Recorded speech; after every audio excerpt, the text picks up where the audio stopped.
for authors, filmmakers, entertainment, and all your listening needs. Listen now to Talk Now Radio, where no topic is taboo. Hello, everyone. Welcome to Talk Now Radio, listener-supported radio, where no topic is taboo. And joining me today is going to be Tia Lessin, and we're going to be talking about a new film her and her partner, Carl Deal, have got coming out called Citizen Koch. And this is going to deal largely with the Koch brothers and their contributions to different parties in order to push their agendas and things of this here nature that they've been investigating. And she's going to be kind of telling us what we can expect in the film and some of what's been going on that y'all might, I think, want to know about. And if you want to learn more, you can also go to www.citizenkoch.com. And for you listeners in the Houston area, it's supposed to be coming to Houston this coming Friday, I believe. I might ask her to verify that, make sure I got it correct. Tia, are you, Yes. Hi, Roy. So nice Hi. to be with you. We are going to be in Houston.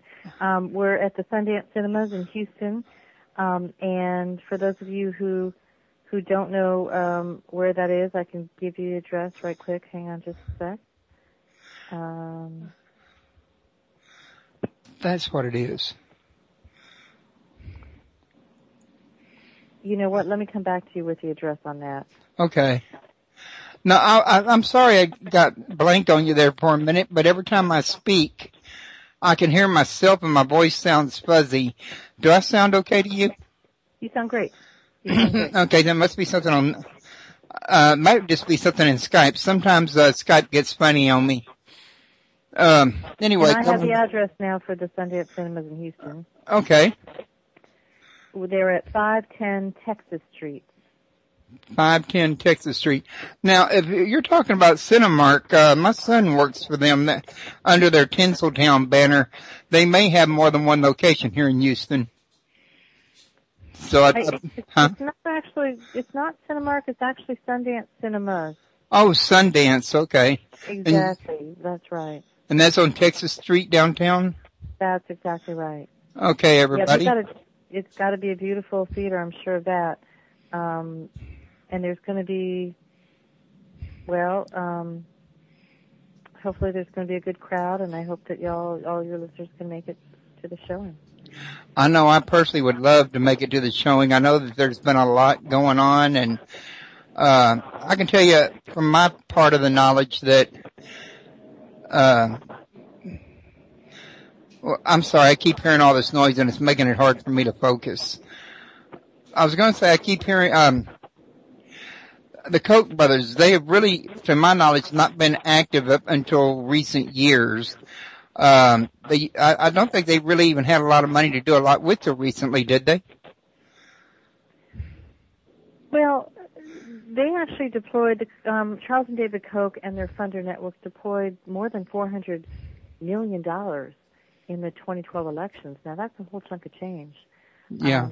Of course, they have $100 billion in their net worth between the two of them. That's not their company, but that's them. So $400 million is, I guess, not. Oh, I know they've been active recently. That's not what I meant. I was just saying, well, from my perspective, I used to work for them when I was 15. At the time, I never dreamed I'd be having an interview about them now and that they'd be doing some of what they're doing is where I'm going with that. Well, that's right. Well, you have to remember David Koch ran on the presidential ticket. He was running for vice president on the Libertarian Party ticket back in 1980. Now, this was against Ronald Reagan. I mean, this was sort of a very fringe ticket, and they got less than 1% of the vote. But they were all, about abolishing corporate taxes and abolishing the minimum wage and taking out the EPA and the other federal agencies that provide oversight to industry. And he didn't do so well on that platform, and I think in the aftermath of that, they just started deploying their money politically to try to change the Republican Party to adopt many of their principles. and they've been pretty successful at that. Well, as I understand it, they've been supporting the teabaggers, haven't they? Well, they have. One of the very first emails and web posts about the Tea Party came from the Citizens for a Sound Economy. Now, that was a predecessor to the Koch's current group, Americans for Prosperity. But the Citizens for Sound Economy helped to see the idea of tea parties. Now, this was some years ago, and then has since, the Koch money has since helped to send messages and to send trainers and paid staff people and to underwrite the cost of rallies. A lot of good people in the Tea Party don't have any idea of that, but we know that to be true. Okay, so the whole Tea Party's not necessarily corrupt or... Well, I think what happened is that, there is a movement out there of folks in the aftermath of the economic crisis who felt, quite victimized. And I think there was a lot of authentic voices there speaking out about the government bailout of the big banks and so on. Well, the thing is that these billionaires and corporate interests hijacked that movement and started to spread their money around and their talking points, and it became something entirely different. But they had the money, they just didn't have the boots on the ground, and what the Tea Party gave them was at least the perception that they had grassroots support. Ah, okay. So amongst the agenda of the Koch brothers, I guess they're trying to actually make more money than what they've already got. They're hoping it comes back to them in laws and favors. Am I correct?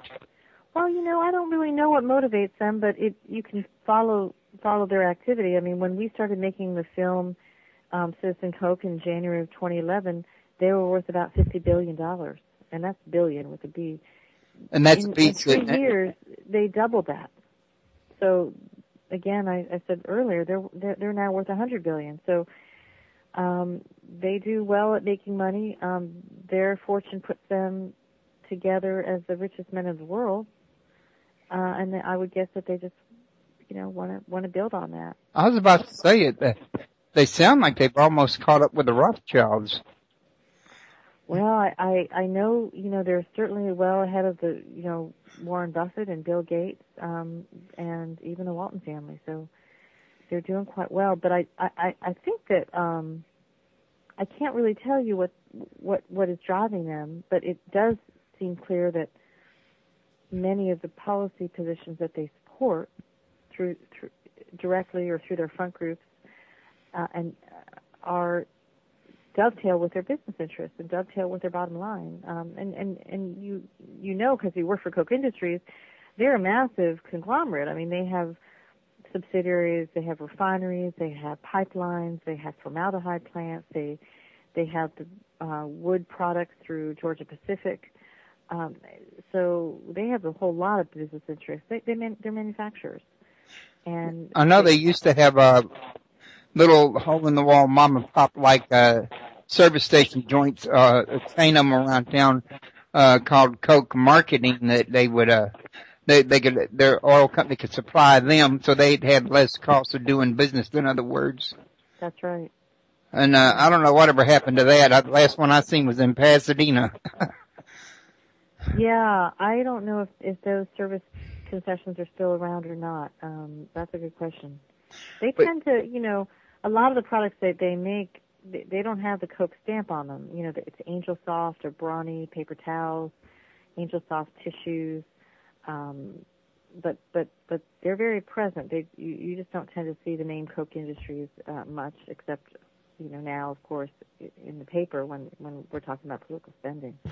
Well, that kind of reminds me of Procter & Gamble. You don't see their actual name on their products either, but yet they're almost everything on the market is theirs. That's right. So, yeah, I guess they operate much the same way.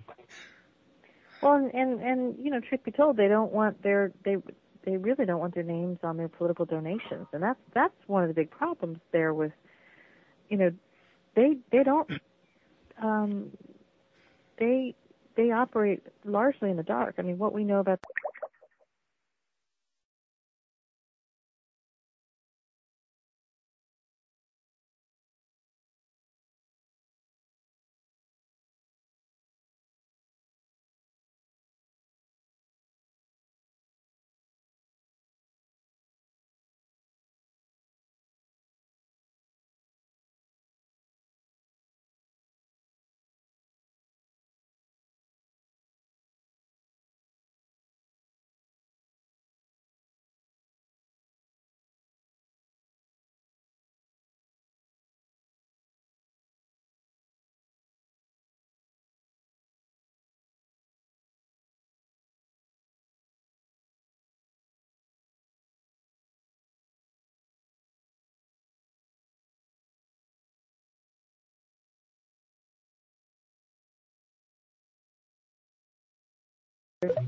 Okay, are you still with me?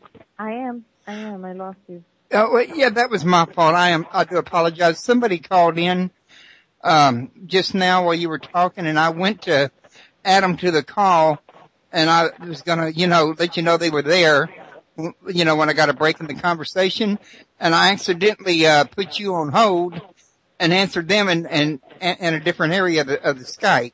Oh, no worries. So they're supposed to be calling back any minute. Wonderful. Okay. So listener, if you're listening in, go ahead and call back and we'll try that again. I do apologize for that. Now, as I understand it now, part of what they were doing was also trying to do away with the unions, I guess in an effort to do away with the Democrats in the process. Or did I misunderstand? That's right. That's what really stunned us when we saw, firsthand the attacks on public employee unions in Wisconsin.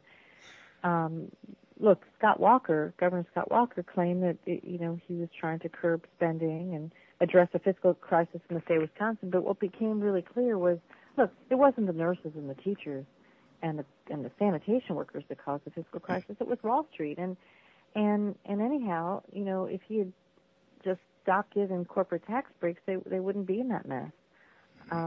But they took it out on public employee unions, and I think it was a cynical political maneuver to take out the money from organized labor, so organized labor couldn't spend politically in the elections on Democratic candidates. They all, But that would cripple the middleman and the little man. Well, that's right. They really, look, there are only 450 billionaires out there, and there are a whole lot more of the rest of us, and labor unions are a force. They're one of the only organized bulwarks against all this corporate spending, and they want to take them out. I can imagine. Now, that caller called back while you were talking. Caller 580, you're on the air. Yes, sir. First, I'd like to thank the lady for her work. I noticed that there was some documentaries that she had worked on in the past that I really did enjoy. Fahrenheit 9/11, I haven't seen it in years, but I saw it when it come out, and it was really good and everything. And I'm really interested about this new documentary that she's put together with Citizen Koch. I'm interested in how that turns out and everything with the information in it. But I'd just like to thank her for her work in what she's done, because I think she's doing good work. And another thing, I jumped in. I took my headphones off and jumped in kind of towards the middle of the conversation about the unions. And my opinion on the matter is that years ago, the main funder of the Democrats was the unions, and I think the Republicans got together and conspired together back in those days, but 20, 30 years ago, to try to kill off the Democrats by killing the unions to get rid of their funding, so they couldn't run campaigns. But what I've seen now is that as a result of that, and I honestly don't think the Republicans had intended this to happen. I think it was a side effect of what they was doing. But as a consequence, the Democrats have started sucking up to the same big business interests the Republicans were sucking up to get their money, and as a result, the worker has gotten reamed really bad over the past many years, and it just gets worse and worse and worse. And that's what I see is both parties now, since the Democrats aren't getting their funding from unions, which was representative of the worker, both parties now are getting their money from the same source, and basically they're taking orders from the same source to make things better for rich people and make things worse for the working man and poor people. And it's just getting worse and worse and worse for the working man and for poor people, because they have no representation in government at all anymore. And that's one thing that I see. Another thing that I see is that the Republican Party says they're the party of morality in the Bible and all of this and all of that, but I have never seen, and I wasn't alive I was alive for the Reagan administration, but I was like, I was born in 81, and I think he got elected in 80, so I missed most of his administration. But older people have told me that the Reagan administration was really where the start at where the Republican Party started pushing the idea to their constituents that, well, not the idea, but hatred of the poor, the elderly, and the sick, which is all the people that Jesus in the Bible says to take care of, and the Republican Party is pushing to they're saying they're the party of the Bible and everything and the morality, but they're teaching a hatred for those groups of people that's permeating through their voter base. And another thing that I see is that the Republicans especially are getting paid really well, the politicians anyway are getting paid really well to convince the Republican voter base to support things that are bad for them. Like every decade or so, the Republicans say, well, we need welfare reform. Okay, well, let's take a look at what that really means. What that really means is tightening eligibility requirements so fewer people qualify for help that need help and kicking people off help that's on it already. And the Republican voter base is like, every time the Republican Party says we need welfare reform, the Republican voter base says, yeah, that's a great idea. But then when they then something happens in their lives, they become unemployed or sick or hurt or something, and they can't work, and then they need help. Then they go to the social programs to the DHS or whatever for help, and they don't qualify for nothing, and then they complain about they not being able to get any help whenever they was just a year or two before supporting the welfare reform that kept them from getting the help that they needed when they needed it. And I see all of this, and I'm a Democrat, and I live in Republican-led Oklahoma, where the Republicans won't let anybody have anything unless you're rich. And I also see other things, like the problem with our economy. The way I look at the problem with our economy is that you have 1% of the population that collectively owns more wealth than 90% of the population combined. So what you have is the Republicans say to fix the economy, we need to give that 1% more money. Well, the trouble with the economy is those people have all the money and nobody else has any. That's the problem with the economy. And the Republicans think, We might lose our place on that one there. You're getting quite a mouthful going there. If you don't mind my saying it, I hope it don't come off the wrong way. Well, I don't mean to come off the wrong way, but, just this is stuff that I've seen, and I'm hoping that her new documentary addresses some of these issues, Oh, I see where you're going with that. I'm sorry. Go ahead. Well, first I want to thank the caller for the kind words, and, it was actually 10 years ago last night that Fahrenheit 9/11 opened in theaters across the country, and boy, was that a zeitgeist film, and it got people to talk about the war and about what this country was doing, and Michael Moore had the courage to call it what it was, and now 10 years later, we see we were led to that war on false pretenses, and our soldiers have paid, and the people of Iraq have paid, and we certainly paid a hefty bill for that engagement. So, but thank you, caller, for those kind of words. As far as this film goes, now we're not necessarily in Oklahoma, but we do have a tool for you to bring into Oklahoma and other communities around the country, small towns and places that won't get a long theatrical run. You can check out our website, citizencoke.com, and see where the film is playing in cities across the country. Now, if you don't see your town or city on there, you can actually bring it yourself. We call it theater on demand, and what it does is anybody can request a one-night screening on a date and a time in a theater of their choice, and they don't have to lay out any money. All they have to do is help to spread the word.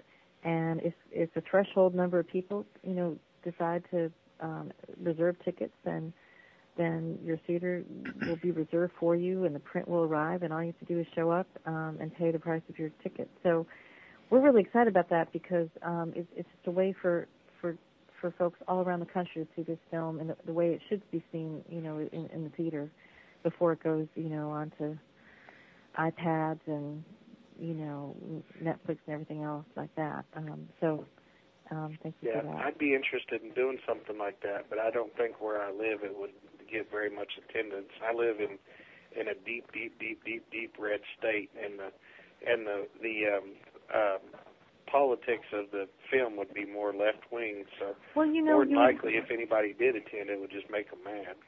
Well, the truth is that the people that we focus on in the film are not Democrats, they're not liberals. What we saw was a groundswell of citizens in Wisconsin, a number of them, lifelong Republicans, self-described Christian conservatives, who really just concluded that Walker's policies, were bad for them and their families and their communities. And not only that, they were dishonorable.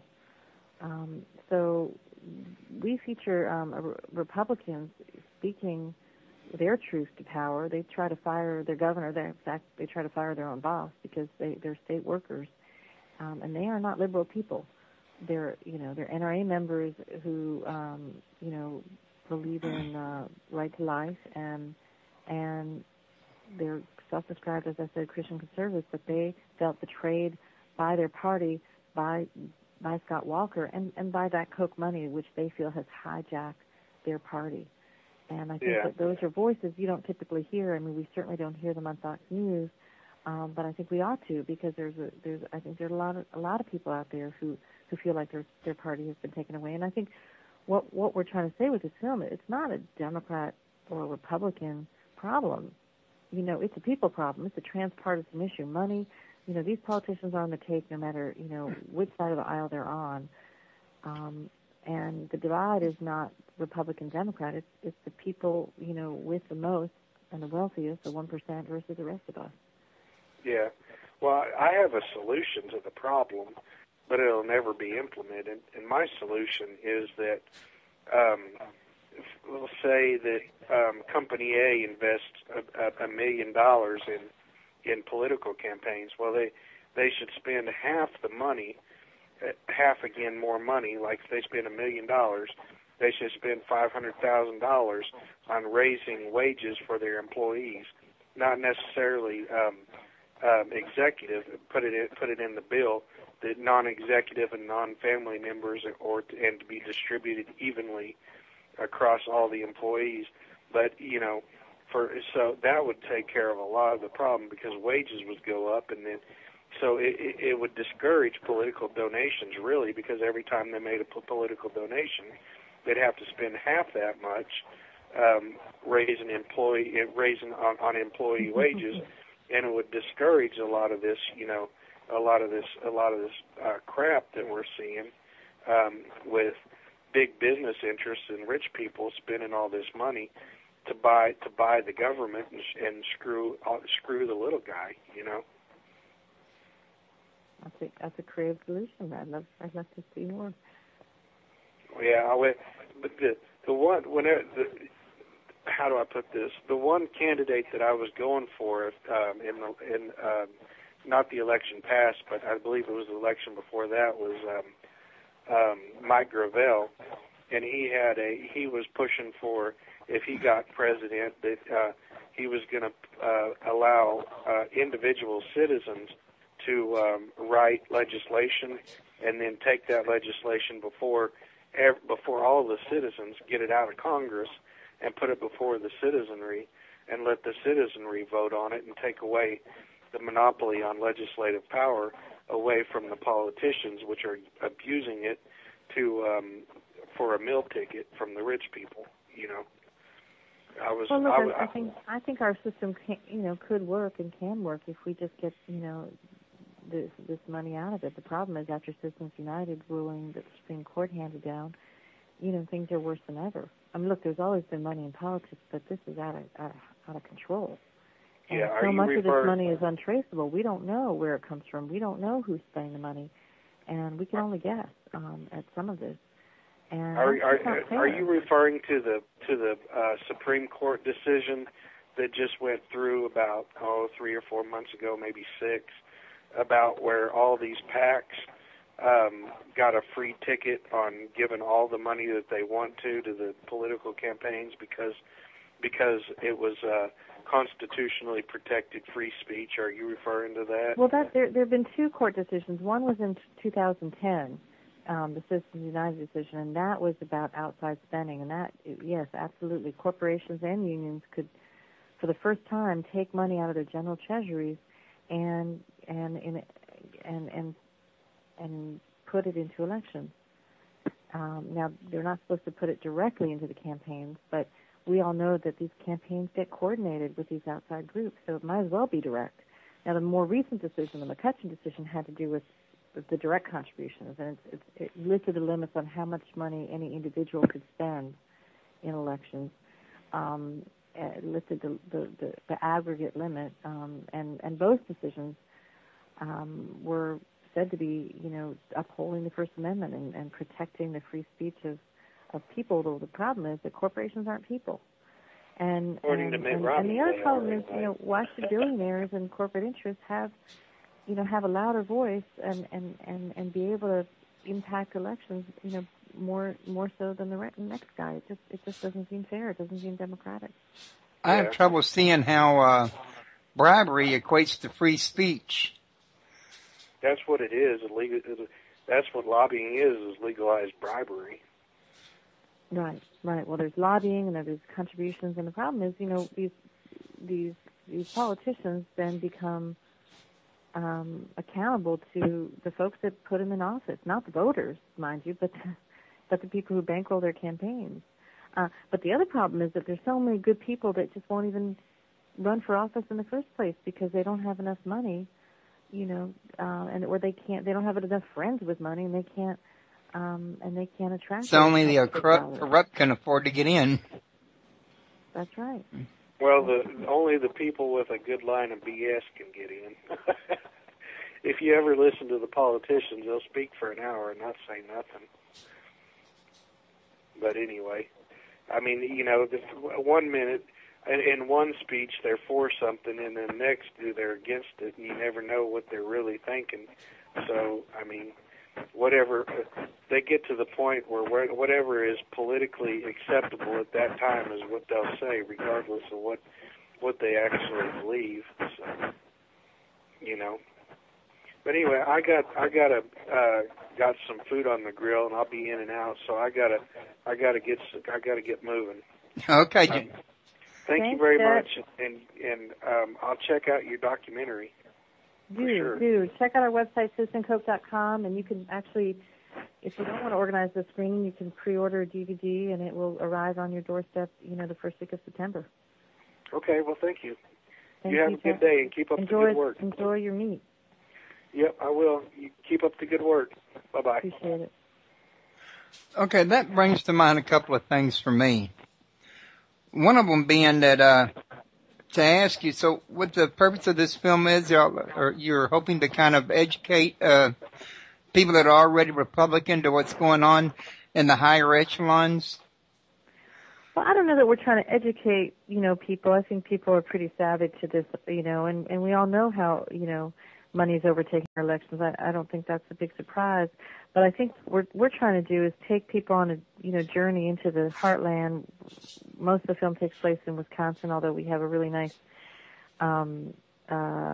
journey also with former governor and former Congressman Buddy Roemer from Louisiana. And we watch him as he tries to vie for the presidential ticket, though he can't get any time on the debates because he hasn't raised enough money. But most of the film does take place in Wisconsin, and what we're trying to do is show, the ground operations and what this looks like, and how this, how these attacks on working people, how they play out.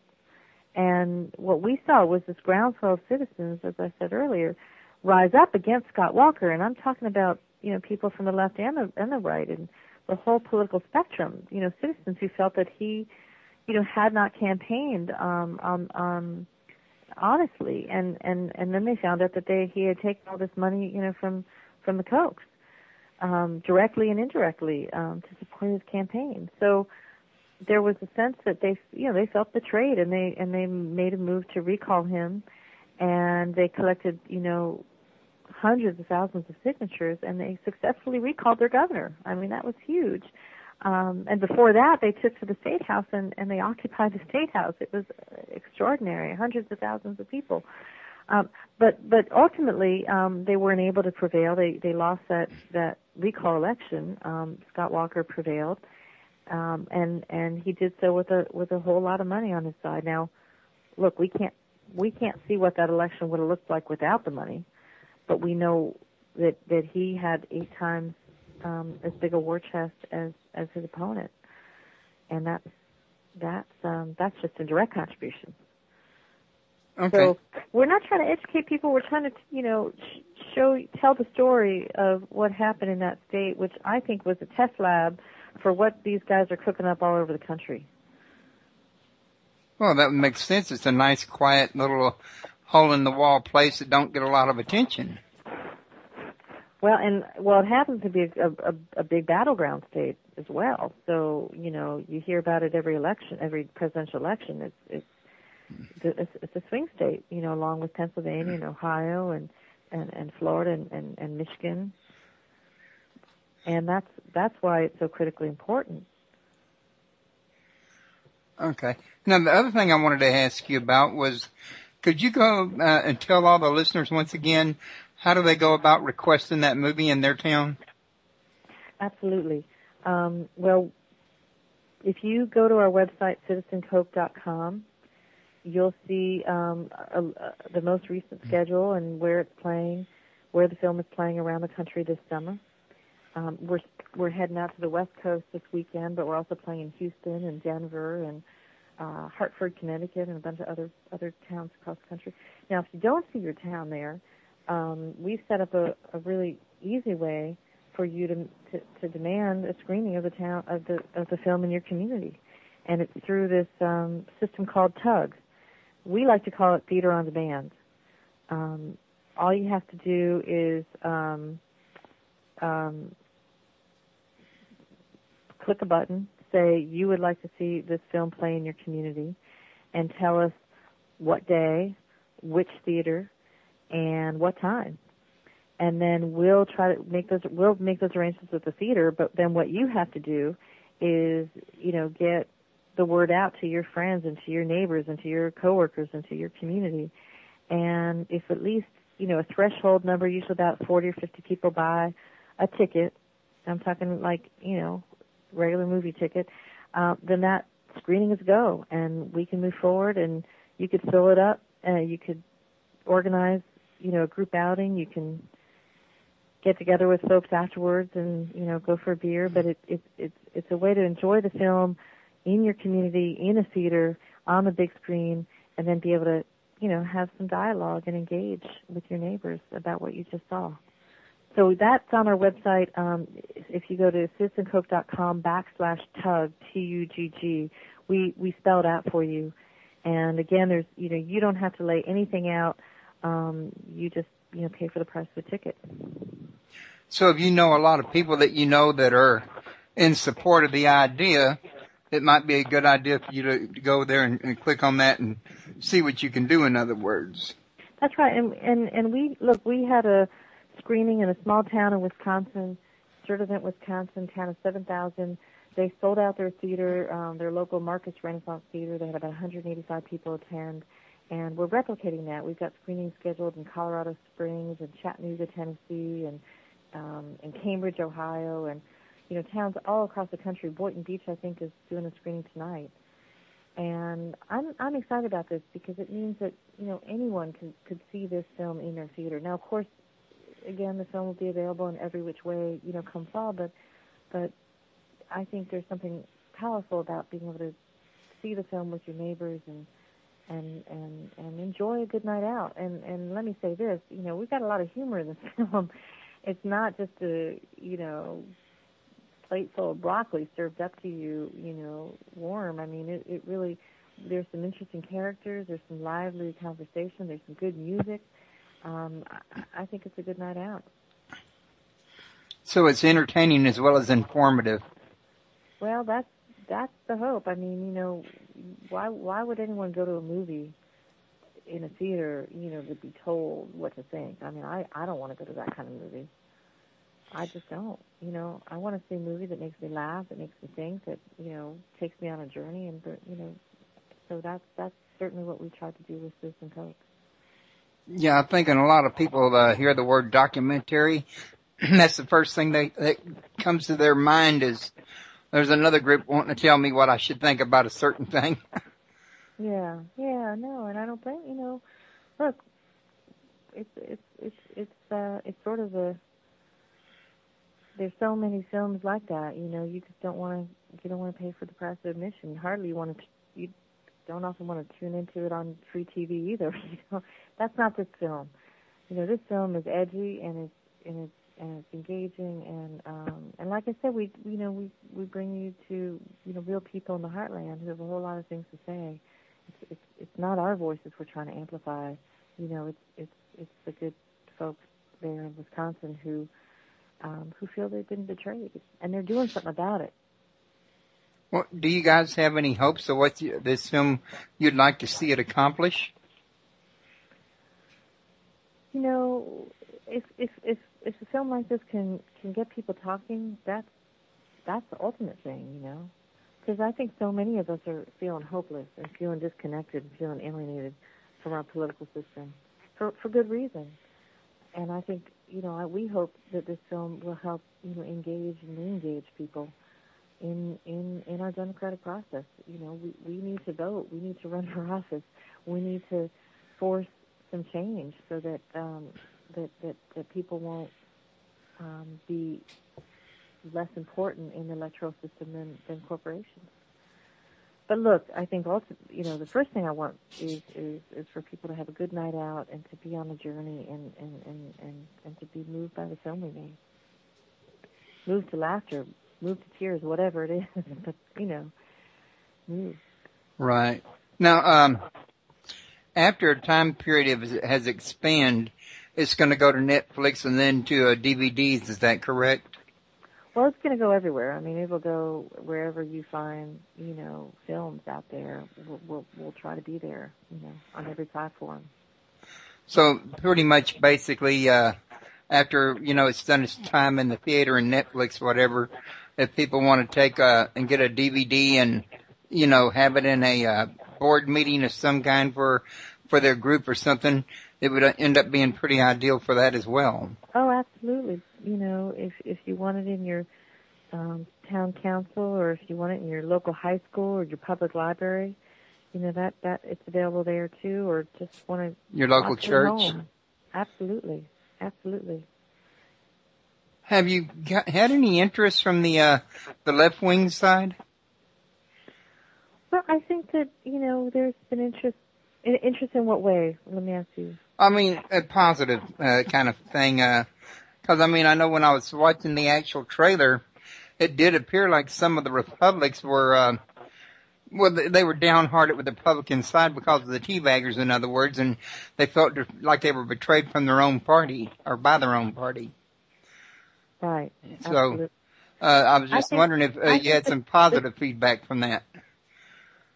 Look, I think left, right, center, you know, however you call yourself, and I'm not a Democrat or a Republican, I'm an independent, and you know, and so we feel like any politician who's on the take needs to be called out, and any corporation and billionaire that's doling out, you know, millions to affect our elections ought to be stopped, and at the very least we ought to know where this money is coming from, so we can hold our politicians to account.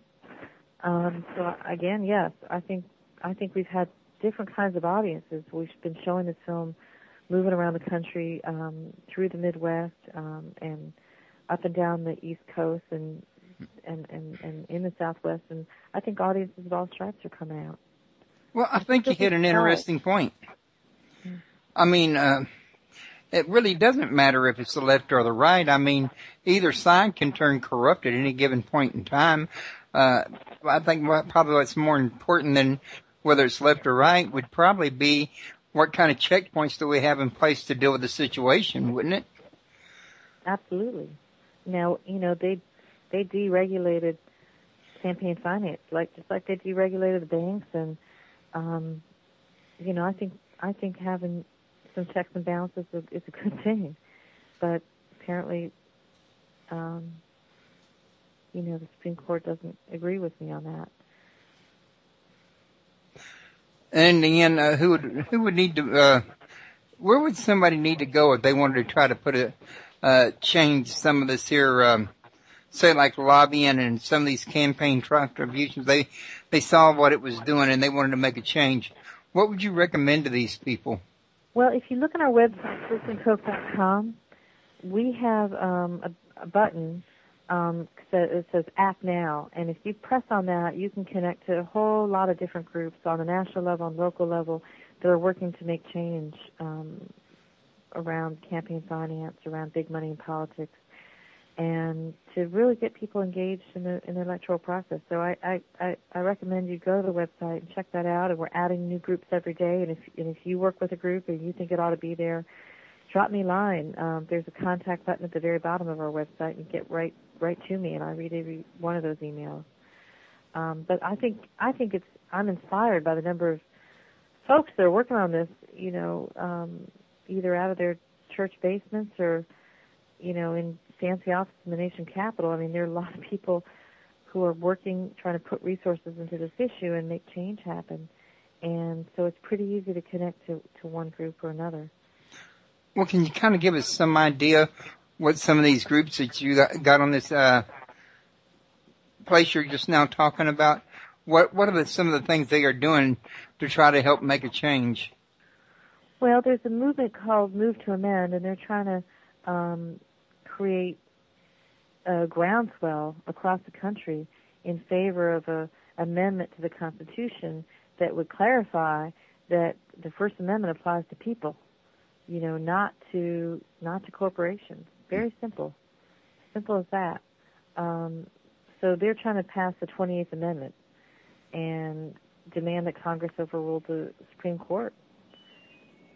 Corporations are not people and money is not speech. I think that's their mantra. Well, that's what I was trying to say earlier when you and James were talking, is I don't equate money to speech, in other words. Absolutely.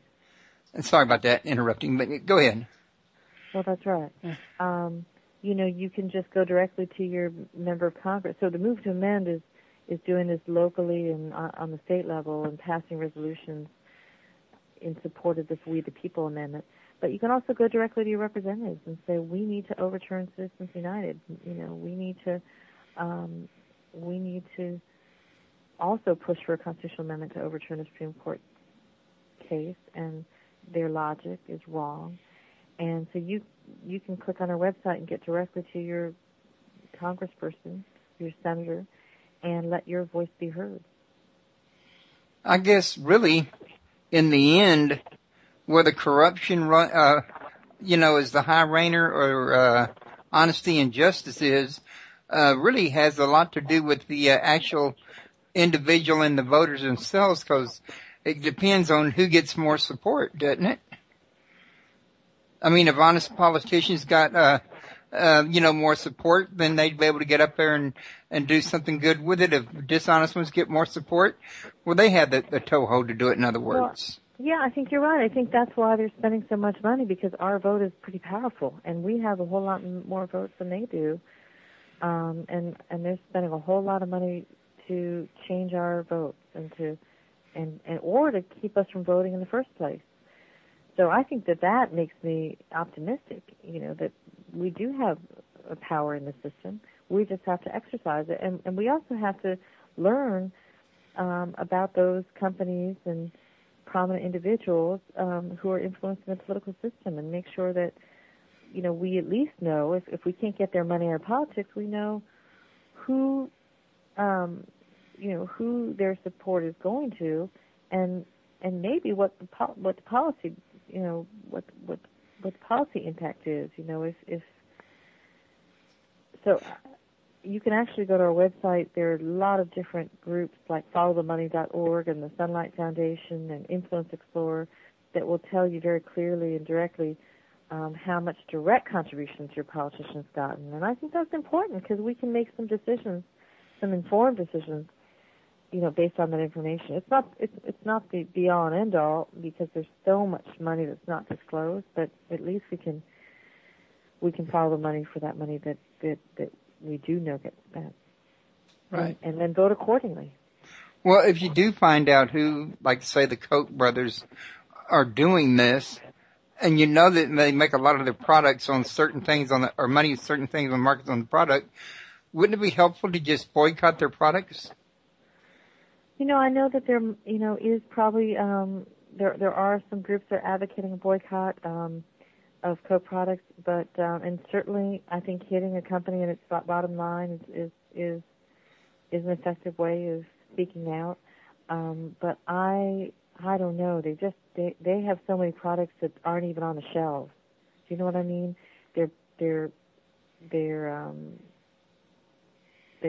materials that are factored into manufactured products. It would be really hard, I think, to boycott. I mean, we do know what their manufactured products names are, but then there's so many other products that just get into the system. I think it'd be super hard to have an economic impact on that. Well, are there They're any? Everywhere. Have y'all found any other big time people with money besides the Koch brothers that's doing this kind of investing?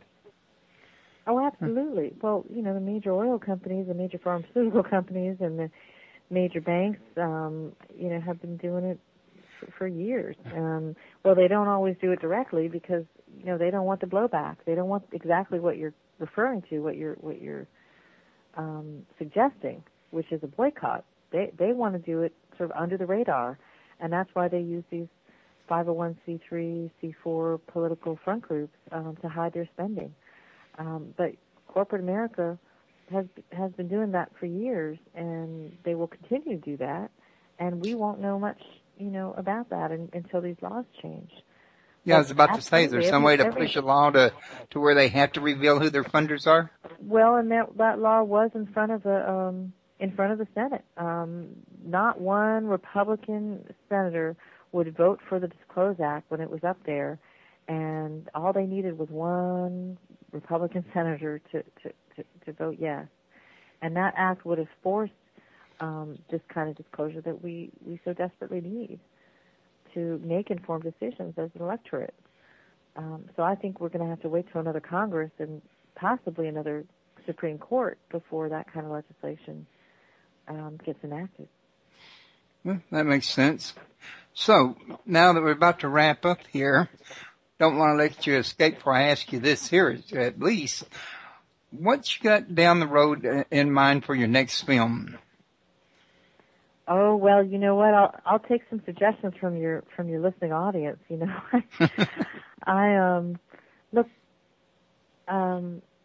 We care about social issues, but we also care about music and the arts. And one of the cool things and the privileges I have as a storyteller is to be able to go out there and meet people and go on journeys with them and tell meaningful stories. So we got a couple things cooking, but we're always up for ideas and suggestions. So do contact me at the website, and love to hear your thoughts about the stories that you think need to be told in your communities that don't get told. Okay. And do you have any last-minute thoughts for everybody? Well, I just want to thank you so much, Royce, for having me on here and having this conversation. I think, like I said, having the conversation is a big step. I mean, it's not just talk. It actually creates energy and creates action. And I think each and every one of us are affected by money in politics. It's not an abstract issue. This money in politics influences our schools and who teaches our kids. It influences our taxes. It influences our quality of life. Our quality of life. Whether we'll have a social safety net, not just protecting ourselves and our but the most vulnerable around us.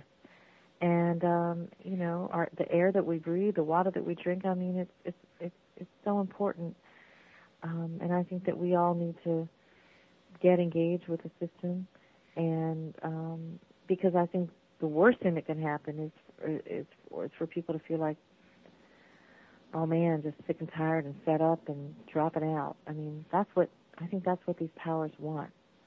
And so any active engagement is an act of resistance. So, well, yeah, I think you're right. The act of having this conversation and the act of listening to this conversation is a subversive act, and I appreciate all the subversives out there who are with us on this and tuning in.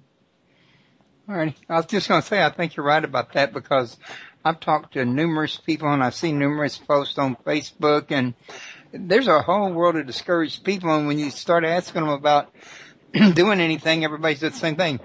Well, what are we going to do? We're helpless over here. That's the going statement. We're helpless. And everybody does seem to think there's nothing you can do anymore. Well, look at this. I mean, what if each and every one of us, took our $50 or $20 and put it towards a candidate that we liked, and in the form of publicly financing of elections? How much money would that be over 150 million people? That's actually more money than was spent in 2012 altogether. I mean, it's billions and billions of dollars that we can accumulate because we have the numbers. There's strength in numbers. We might not have a whole lot of cash, but we do have a whole lot of people, and I think our people power really speaks volumes. All righty. Well, I got to tell you, this has been an interesting conversation. I'd like to apologize for that dog barking earlier. I don't know what set him off. What kind of dog was it? Part Chihuahua, part mutt. Oh. But well, yeah. No problem. It was such an enjoyable conversation, and I thank you so much. I just want to give a shout out again to our website at citizencoke.com. And we have all the information there about this film. And one other thing, I mean, this film was censored from public television because of David Koch's money, because of the billionaire Koch brothers and the power and influence that they wield over there at public television. So that's why you're not going to see it on free TV. You have to see it in the theaters. You have to demand a screening or just order up a DVD. Well, I want to thank you for saying that, because one of the things I say at the beginning of my show, or I try to every time, is to remind everybody that my show is listener supported, and it helps to keep sponsors out. Because if people like Charles Koch could get in here and get to me, I wouldn't be broadcasting this either if my survival depended on it. I mean, as honest as a person may be and forthcoming, when you hit their survival, you get them right where they live. What's the good of being honest if you can't live? That's right, and that's why all your listeners who are devoted listeners and fans should pony up a little bit, because that's the only way, you can survive and to broadcast another day. And look, we were rescued when we had our funding pulled from public television and we had the broadcast pulled. We were in massive debt, because of David Koch. David Koch is a big PBS donor, and he was on the board of trustees of 2 public television affiliates. And what do? We turned to the crowd. We turned to crowdfunding, and about 3,500 people from around the country rescued us. They pooled their small dollars together, and they beat out the Koch money. So I'm proud to say that. So that does work. Absolutely, it does. Absolutely. Cool. All right, I'm glad you told me that. But I'll keep that in mind for future reference, and you never can tell. There's a lot of people out there this happens. Did I hear you mention PBS as being one of the people that are affiliated with Koch? Well, David Koch was on the board of trustees of 2 public television stations, PBS stations, and he was a big high-dollar donor. So he given, all told about $23 million to public television, and they were angling for another donation, a big ticket donation, about 7 figures, around the time that our film was in the pipeline, and that's why, they kicked us to the curb. All right. Well, I tell you what, I'm glad you got the help that you needed. I think that anybody that wants to get to the bottom of it and try to keep a government honest is on the right track. I also want to remind everybody that I won't be having a show tomorrow. I never did get a guest for Wednesday, which is very unusual. But I will be back on the air at Revolution Radio Thursday. I'll be interviewing Paul Craig Roberts. His book is How America Was Lost. And then he's only going to be on for 30 minutes, though. And then I'm going to take over for about 30 minutes myself and fill in. And then I'm going to have Kevin Folsom, I'm sorry. He's going to be returning, and we're going to be talking about the Bible paradox. So that's going to be a very promising show. I hope to see everybody over there. And I want to thank you, Tia. And it's been a real pleasure to meet you and have you here. And I hope that we can do this again. I'd love to. Anytime. Give me a call. Thanks, Royce, and thanks to your listeners, and have a good evening. All righty, everybody, y'all have a good evening, and come see me Thursday. Bye-bye now. Bye-bye.